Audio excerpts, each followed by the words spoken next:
तोंडात टाकताच विरघळणारी रवा बेसन बर्फी बनवतोय। अर्धी वाटी साजूक तूप, अर्धी वाटी रवा चांगला भाजून घेतला। 1 वाटी बेसन पीठ घालायचं। 10-12 मिनिटं चांगलं तूप सुटेपर्यंत दोन्ही जिन्नस मी इथे भाजून घेतले। आता एका पातेल्यामध्ये 1 वाटी साखर, अर्धी वाटी पाणी घालायचं। 1 तारी पाक बनवायचा। वेलची पूड घातली।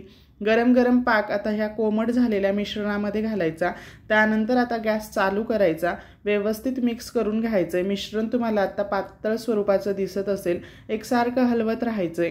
कढईपासून मिश्रण सुटायला लागलं, अशा पद्धतीने त्याचा छान घट्टसर असा गोळा व्हायला लागला की गॅस बंद करायचा। एखाद्या ताटाला किंवा टीनला आधीच तूप लावून ठेवायचं। त्यात आता हे मिश्रण घातलं।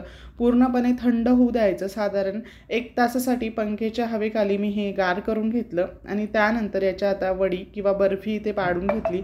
मस्तच अशी हलवाई स्टाईल आपली ही बेसन रवा बर्फी बनवून तयार झाली। व्हिडिओ आवडल्यास जास्तीत जास्त लाईक आणि शेअर करा। धन्यवाद।